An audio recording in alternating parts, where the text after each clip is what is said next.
तहरीक इंसाफ का झंडा नहीं लग सकता। 17 सितंबर कराची के लिए एक खबर, और वो क्या खबर है, अहम बात यह है।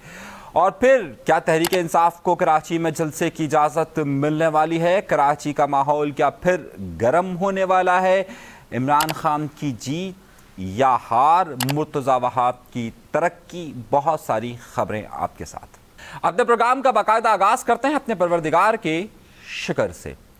ईद मिलादुल नबी सल्लल्लाहु अलैहि वसल्लम के सिलसिले में ज़ाहिर है पूरे पाकिस्तान के अंदर मुख्तलिफ लोगों ने मुख्तलिफ कैंप्स लगाए, सबीलें लगी हुई थी, मुख्तलिफ चीज़ें सरगर्मियाँ हो रही थी, और इसी वक्त बहुत सारी और चीज़ें भी हो रही थी और उस पर सियासत भी अपने उरूज पर मौजूद थी।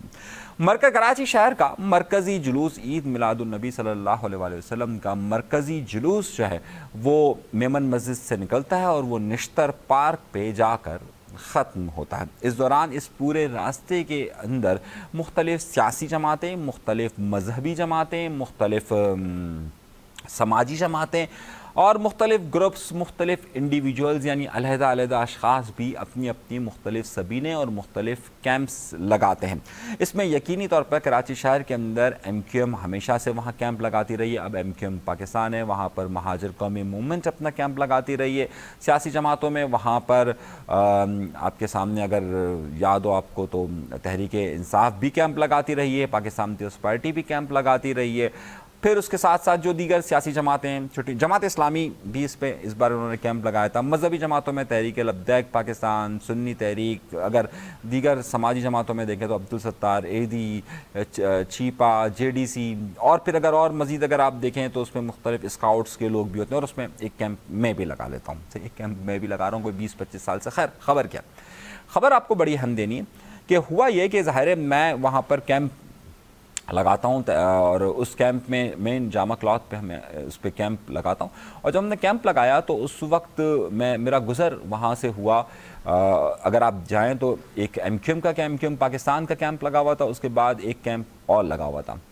कोई करीबन 2 बजे के करीब वो कैंप लगा और उसमें लोग आना शुरू हुए और उसमें तहरीक इंसाफ के झंडे 3 लगाए गए। अब ख़बर यहाँ से शुरू होती है।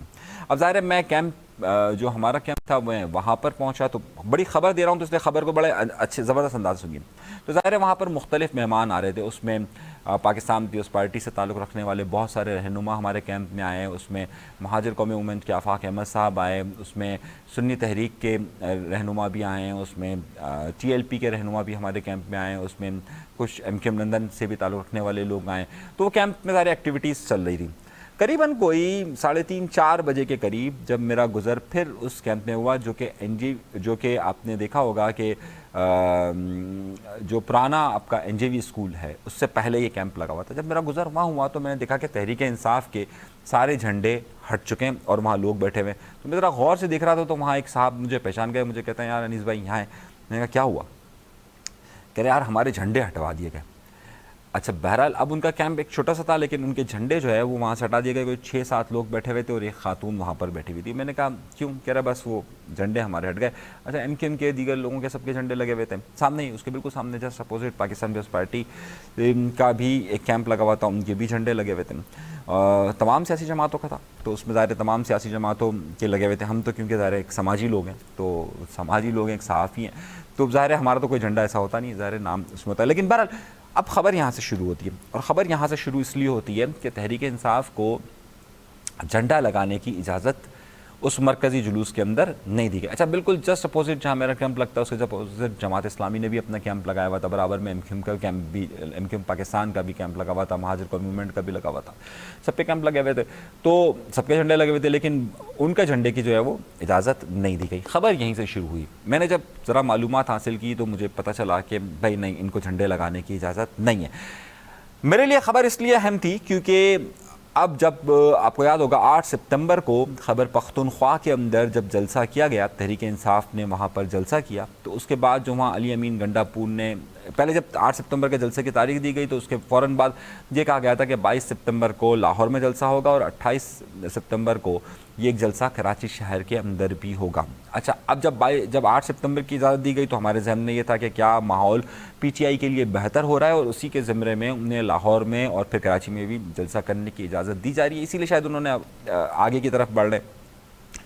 नुक्ता ये हुआ कि मैंने इस हवाले से रब्ता किया कि जनाब ये तो ख़बर है कि इसका मतलब है कि जो तहरीक इंसाफ के लिए माहौल साजगार करने की बात कही जा रही थी वो इस वक्त नहीं हो रहा। और अली अमीन गंडापुर साहब ने जो तकरीरें की उसके बाद तो लगता ही नहीं कि वो जलसे का उनको ख़िताब जलसा की इजाज़त मिल सके। खैर, अब हुआ ये कि मैंने ज़रा सी फिर उसके बाद 17 तारीख की बात बता रहा हूँ आपको, 17 नहीं यानी कि आज 18 तारीख है, कल 17 तारीख की बात बता रहा हूँ। फिर मैंने कुछ तहरीक इंसाफ के लोगों से रब्ता किया तो मुझे मालूम हुआ कि हलीम आदिल सिद्दीकी यानी कि जो तहरीक इंसाफ सिंध के सदर हैं, काफ़ी एक्टिव हैं, उनके ड्राइवर वगैरह को कत्ल कर दिया गया है। फिर वो ज़रा सी बातचीत चलती रही। तो बहरहाल अब जब 18 सितंबर आई तो सुबह मुझे हाई कोर्ट में लगे हुए एक केस पर ख़ास नज़र थी और मैं देखना चाह रहा था कि क्या तहरीक इंसाफ को कराची में जलसे की इजाज़त मिलती है नहीं मिलती।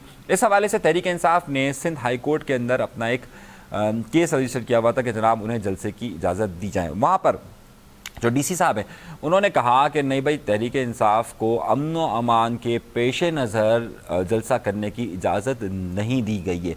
इसका मतलब ये हुआ कि तहरीक इंसाफ को अब तक जो हुकूमत ये कहा था कि पाकिस्तान पीपल्स पार्टी शायद सॉफ्ट कॉर्नर रखती है कुछ तहरीक इंसाफ के मुताल्लिक और यहाँ पर उनको जलसे की इजाज़त मिल जाएगी, लेकिन उस ख़बर के पैरामीटर्स में ये बात सामने आई कि तहरीक इंसाफ को इस वक्त इंतज़ामिया सिंध में भी जलसा करने की इजाज़त नहीं दे रही। अच्छा, मैं ज़रा सा आपको बैकग्राउंड बता दूं क्योंकि 9 मई के वाक़यात के बाद से तहरीक इंसाफ ने कराची शहर में जहाँ जहाँ भी छोटे मुजाहरे करने की कोशिश की थी, ख़ास तौर पर 2 तलवार पर या दीगर जगहों पर, तो उनके लोगों को अरेस्ट कर लिया गया था। लेकिन 8 फरवरी के बाद जो है वो थोड़ा सा माहौल उनका तब्दील हुआ था, कुछ हल्के फुल्के को मुजाहरों की इजाज़त मिल गई थी, ये कर रहे थे। अभी इन्होंने इलेक्शन कमीशन के बाहर भी किया था। अब ज़ाहिर है ये जलसे की अनाउंसमेंट और 8 सितंबर को जो इस्लामाबाद के अंदर जलसा हुआ जिसमें अली अमीन गंडापुर ने बहुत कुछ कहा, तो उसमें कराची इंतज़ामिया सिंध इंतज़ामिया की तरफ से भी ये बात सामने आ रही है कि नहीं जनाब उनको इस वक्त हम इजाज़त नहीं दे रहे। तो माहौल मुझे तहरीक इंसाफ के लिए इतना आसान नहीं लगा और ये बात जो तस्वुर की जा रही थी कि पाकिस्तान पीपल्स पार्टी बिलावल भुट्टो ज़रदारी साहब जो है वो कुछ थोड़ा सा सॉफ्ट कॉर्नर रखेंगे, ऐसा नहीं हुआ। अच्छा, बिलावल भुट्टो ज़रदारी साहब का मैं इसी कहानी को आगे बढ़ा रहा हूँ ताकि आपको बहुत कुछ समझ में आता रहेगा कि कहानी कहाँ से मेरे जहन में आई, स्टोरी कैसे बिल्ड हुई, फिर आपको समझ में आएगा। बिलावल भुट्टो ज़रदारी साहब का भी अगर आप रवैया देखें और उनकी मुख्तलिफ तकारीर देखें तो वो आइनी तरमीम के बहुत ज़्यादा हिमायती नज़र आ रहे हैं और अब पाकिस्तान मुस्लिम लीग नून की जगह पर जो नेगोशिएशन कर रहे हैं, जो बातचीत कर रहे हैं मौलाना फजल रहमान साहब से, वो बिलावल भुट्टो ज़रदारी कर रहे हैं। और इसी के लिए उन्होंने मेरे लिए बड़ी एक चौंका देने वाली खबर एक और भी दी कि जब मैंने देखा कि अभी जब ये आईनी तरामीम का मसला चल रहा था तो इससे पहले ही चंद दिन पहले ही बिलावल भुट्टो ज़रदारी साहब ने शहबाज शरीफ साहब से मुलाकात की। अब मेरे लिए ख़बर वहाँ से पैदा हुई कि उस खबर में मुर्तज़ा वहाब यानी कि जो कराची के मेयर हैं वो मौजूद थे। अब मैंने कहा कि शायद कोई कराची के मसाइल पर बात होगी, लेकिन बाद में मुझे पता चला कि इस हवाले से क्योंकि मुर्तज़ा वहाब साहब बैरिस्टर भी हैं और उनकी बहुत अच्छी अंडरस्टैंडिंग है, बहुत अच्छी दोस्ती है उनकी बिलावल भुट्टो ज़रदारी साहब से। दोस्ती नहीं, तब एक म्यूचुअल अंडरस्टैंडिंग उनकी बहुत ज़्यादा है और बिलावल भुट्टो ज़रदारी की ही कहने पर मुर्तज़ा वहाब कराची के मेयर बने थे। अब खबर यहाँ से शुरू होती है और फिर वहाँ से जब मैंने मालूमात करने की कोशिश की तो मुझे पता चला कि मुर्तज़ा वहाब साहब बैरिस्टर भी हैं और उनकी क्योंकि म्यूचुअल अंडरस्टैंडिंग बहुत अच्छी है बिलावल भुट्टो ज़रदारी से, तो इसी बुनियाद पर उन्हें इस आइनी तरामीम के लिए बड़े अहम काम दिए गए थे। अब क्योंकि इस वक्त आइनी तरामीम के बात की जा रही है तो बिलावल भुट्टो ज़रदारी बहुत अरसे से मीडिया पे नहीं आ रहे थे, लेकिन आपने गुज़िश्ता दिनों देखा होगा, यानी 17 सितंबर को ही आपने देखा होगा कि बिलावल भुट्टो ज़रदारी 1 घंटे में जियो के प्रोग्राम में बैठे हुए थे, फिर 1 घंटे में ARY के प्रोग्राम में बैठे हुए थे, तो वो मीडिया कवरेज और मीडिया ओपिनियन अपना डेवलप कर रहे थे। और उसी में मुझे मालूम हुआ कि मुर्तज़ा वहाब क्योंकि आइनी तरामीम का मामला चल रहा है, वो बैरिस्टर भी हैं, उनकी बिलावल भुट्टो ज़रदारी से म्यूचुअल अंडरस्टैंडिंग भी बहुत अच्छी है, तो इस वजह से उन्हें बिलावल भुट्टो ज़रदारी का तर्जुमान रखा गया। अब जाहिर है पूरी पाकिस्तान पीपल्स पार्टी जो स्पेशली कराची की सियासत और सिंध की सियासत है उसमें बिलावल भुट्टो ज़रदारी के इतने करीब मुर्तज़ा वहाब का आ जाना बहुत सारे लोगों के लिए खबर काम दिया था कि जाहिर है मेयर कराची फिर बिलावल भुट्टो ज़रदारी के तर्जुमान का मतलब है बड़ी अहम पोजीशन। और इस वक्त क्योंकि ये आइनी तरामीम का मामला चल रहा है, बिलावल भुट्टो ज़रदारी नेगोशिएट कर रहे हैं, जाहिर है बहुत सारे लोगों के लिए खबर का था। ये पोजीशन है, तवक्को की जा रही थी कि शायद सईद गनी या दीगर लोगों को मिले, क्योंकि सईद गनी साहब को भी बड़ा इस्लामाबाद बुलाया आता जाता रहा है। लेकिन अब ये बहुत वाज़ेह फ़र्क है। मुर्तज़ा वहाब के मुतालिक जो बातें अफवाहें गर्दिश कर रही थी कि मुर्तज़ा वहाब बड़े गहरे पानियों के अंदर हैं, इस एक जंग के ज़रिए मुर्तज़ा वहाब ज़ाहिर है किसी और जगह पर पहुँच गए। मुर्तज़ा वहाब सिंध के में भी सदर रहे। अब मैं बेसिकली आपको जो चीज़ बताना चाह रहा हूँ उसे ज़रा देखिएगा। इसका मतलब ये हुआ कि मुर्तज़ा वहाब की पोजीशन को बरकरार रखने के लिए, उनकी मेयरशिप को भी बरकरार रखने के लिए अब पाकिस्तान पीपल्स पार्टी अपना इंटरेस्ट देगी। एमक्यूएम पाकिस्तान जो ये समझती थी कि किसी तौर पर बिलावल भुट्टो जरदारी साहब या पाकिस्तान पीपल्स पार्टी के साथ म्यूचुअल अंडरस्टैंडिंग के बाद ये बल्दियाती निज़ाम लपेटा जा सकता है, और इस बल्दियाती निज़ाम को लपेटे जाने के बाद नया इलेक्शन हो सकता है, और नए इलेक्शन के बाद एमक्यूएम उसमें आ सकती है। जमात इस्लामी का ये तस्वुर में था, तो अब यहाँ से, और ख़ुद पाकिस्तान पीपल्स पार्टी के अंदर ये बात तस्वुर में थी, तो अब इस बात से तो बहुत वाज़ेह हो गई कि जो बल्दियाती निज़ाम में मुर्तज़ा वहाब साहब की पोजीशन है वो अगले 3-4 साल बरकरार रहेगी। ताहाल अभी की सिचुएशन से नज़र आ रहा है कि उनकी पोजीशन मजबूत हो चुकी है। और ज़ाहिर एमक्यूएम ने उस हवाले से बात भी नहीं की कि एमक्यूएम ये कहती रही कि जनाब बल्दियाती निज़ाम के हवाले से हम बात करेंगे। याद होगा कि मौजूदा हुकूमत का हिस्सा बनते वक्त भी वो एक प्रेस कॉन्फ्रेंस के एक सिग्नेचर हुआ था MOU टाइप का, जिसमें मुस्तफ़ा कमाल साहब बैठे हुए थे, ये एहसान इकबाल जो हैं मुस्लिम लीग नून के वो बैठे हुए थे, और उन्होंने कहा था कि जनाब ये देखिए इसे आइन के हिस्सा बनाया जाएगा। बल्दियाती निज़ाम को जो अभी आइनी तरामीम हो रही हैं उसके अंदर अभी तक वो सिलसिला नहीं था कि बल्दियाती निज़ाम को आइन का हिस्सा बनाया जाएगा। और अब मुर्तज़ा वहाब के आने के तर्जुमान मुकर्रर होने के बाद, और बिलावल भुट्टो ज़रदारी के इस एतमाद के बाद, और बिलावल भुट्टो ज़रदारी के इस आइनी तरमीम के मामले को आगे बढ़ाने के हवाले से, इसका मतलब वाज़े हो जाएगा कि इसके अंदर ये शिक अब नहीं आ सकती। तो एमक्यूएम ना ही वो इस वक्त डेमोस्ट्रेट कर रही है कि जनाब हम एहतजाज कर रही है, ना ही वो अपने मुतालबे को रख रही है, ना इस तरह कर। तो इसका मतलब है कि वो जो बल्दियाती निज़ाम के हवाले से दोनों बातें कि उनका इलेक्शन फौरी हो जाना और इसको आइन का हिस्सा होना, ये इस वक्त होता हुआ नज़र नहीं आ रहा, क्योंकि एमक्यूएम ज़ाहिर बारगेन की उस पोजीशन पर नहीं है जिस पोजीशन पर इस वक्त बिलावल भुट्टो ज़रदारी साहब हैं, या फिर इस पोजीशन पर इस वक्त मौलाना फजलुर रहमान साहब मौजूद है कि जिस तरीके से वो बारगेन कर रहे हैं। ये बड़ा अहम नुकता मैं आपको ये कड़ी से कड़ी आपको मैं मिलाते हुए बता रहा हूँ। और इस ज़ाहिर बल्दियाती निज़ाम के हवाले से तहरीक इंसाफ भी उनके उस तरह से साथ नज़र नहीं आ रही कि ख़ुद तहरीक इंसाफ इस वक्त किस गहरे पानियों के अंदर ख़ुद कराची के अंदर भी मौजूद है, वो भी आपके सामने मौजूद है। अब यहाँ से एक और नया रास्ता भी निकल रहा है, और नई मैं आपको खबर दे रहा हूँ। अब तो इसका मतलब ये हुआ कि वो ज़ाहिर उस तरीके से बात नहीं कर पाते। अब दूसरा एक बड़ा एक अहम मामला भी ये हुआ कि गुज़िश्ता दिनों ज़ाहिर 17 सितंबर था, तो एमक्यूएम लंदन की तरफ से अल्ताफ़ हुसैन साहब की सालगिरह का अब वो उस तरीके का प्रोग्राम नहीं होते, लेकिन मुख्तलिफ़ जगहों पर इंडिविजुअल्स और कुछ लोगों ने अपने तौर पर उनका प्रोग्राम को सेलिब्रेट किया या उनकी सालगिरह को सेलिब्रेट किया। ईद मिलादुन्नबी सल्लल्लाहु अलैहि वसल्लम की असली सिलसिला तो ज़ाहिर ख़बरें उस तरीके से नहीं बन सकी, लेकिन बहरहाल उनके जो ग्रुप्स हैं या उनके यहाँ पर ये सेलिब्रेशन उनकी ज़रूर की गई। अब उसके बाद एक और सिलसिला भी शुरू हुआ, और उसके बाद एक और अहम मामला भी शुरू हुआ। पिछले दिनों मुझे एक इंटरव्यू के लिए कॉल की गई थी, और वो मैंने इंटरव्यू दिया, वो जल्द आप देख सकेंगे। उसमें मुझसे ये पूछा गया है कि जो एमक्यूएम की जो 92 से पहले की जो सियासत थी, और उसमें आफाक अहमद साहब और अल्ताफ़ हुसैन साहब के दरमियान मामला किस तरीके से थे, और वो क्या क्या मामला हुए, किस तरीके से हुए, इनके ताल्लुकात पहले इतने अच्छे थे फिर इतने ख़राब कैसे हुए, वो किस तरीके 92 से 19 जून 1992 से पहले का मैंने उस पर कुछ डिस्क्राइब किया, वो ज़रूर देखिएगा।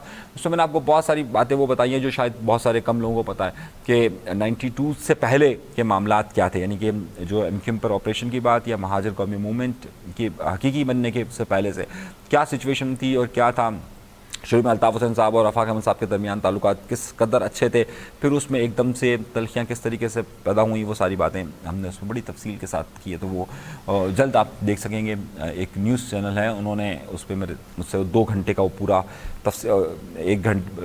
2 घंटे का मुझसे इंटरव्यू किया कि जनाब वो पूरा जो सिनेरियो था उस वक्त क्या था, ताल्लुकात अच्छे कैसे हुए, ख़राब कैसे हुए, फिर क्या मामला हुए, अजीम अहमद तारिक साहब का उस वक्त क्या किरदार था, तो मैंने तफसील से बहुत सारे हक़ाइक़ बयान किए, वो एक अलग चैप्टर है। लेकिन खैर मैं ख़बर की तरफ आता हूँ। अब इस सारी सूरत में एक बड़ा ही अफसोसनाक वाक़या भी पेश आया। देखिए, अफ़गानिस्तान ने ड्यूरल लाइन जब से खिंची है, यानी कि जब से पाकिस्तान का क़याम हुआ है, पाकिस्तान को तस्लीम ना करने वाला जिसने मुल्क ने सबसे पहली मुखालफत की थी वो अफ़गानिस्तान ही था।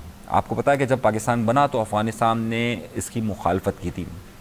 हम ये बात बारह कहते रहे कि इस अफ़गान पॉलिसीज़ में की ही वजह से आज ये नौबत है कि अफ़गानिस्तान के लोग पाकिस्तान ने उनके लिए सब कुछ किया। आज कराची शहर का जो कुछ भी हाल है, कराची में जो कलाशनकोफ कल्चर आया वो उसी अफ़गान वॉर का नतीजा था। कराची शहर के अंदर आज बड़ी बड़ी जायदादें, बल्कि यहाँ पर तो हमारे पास टाउन नाजिम भी जो है वो अफ़गान नेशनल हैं।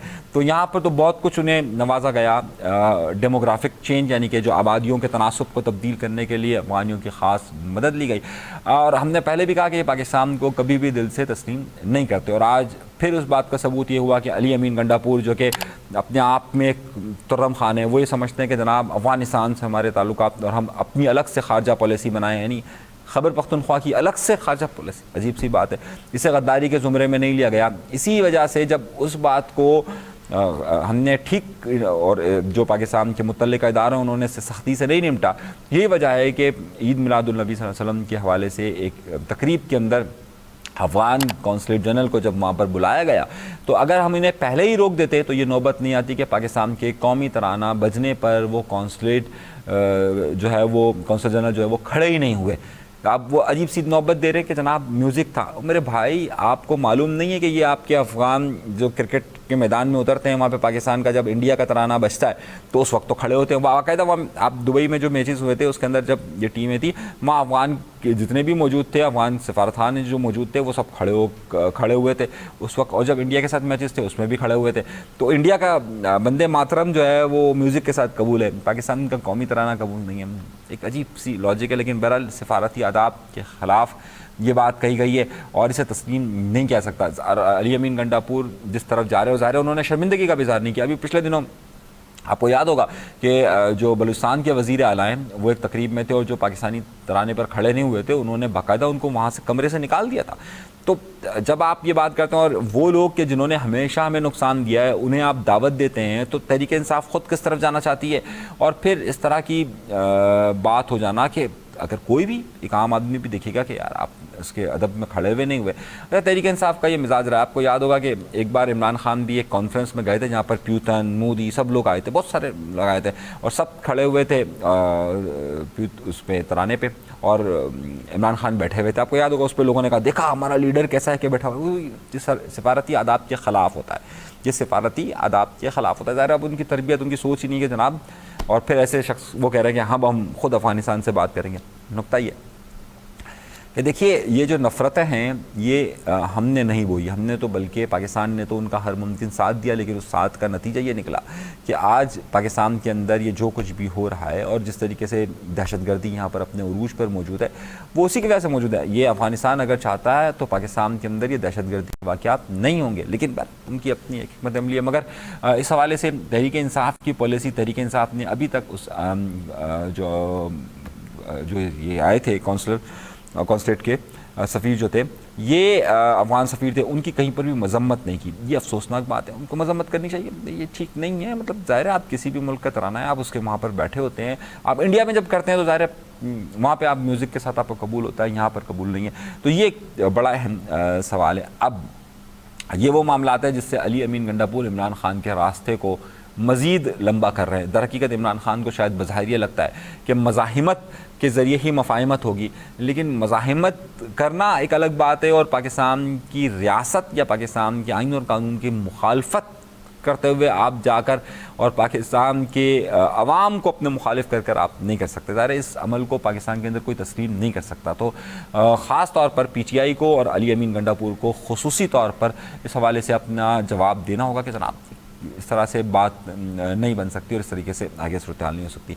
मज़ीद बहुत सारी ख़बरें, लेकिन अभी तक के लिए इतना ही। अभी तक के लिए अनीस मंसूरी को दीजिएगा इजाज़त, अल्लाह ने के बाद।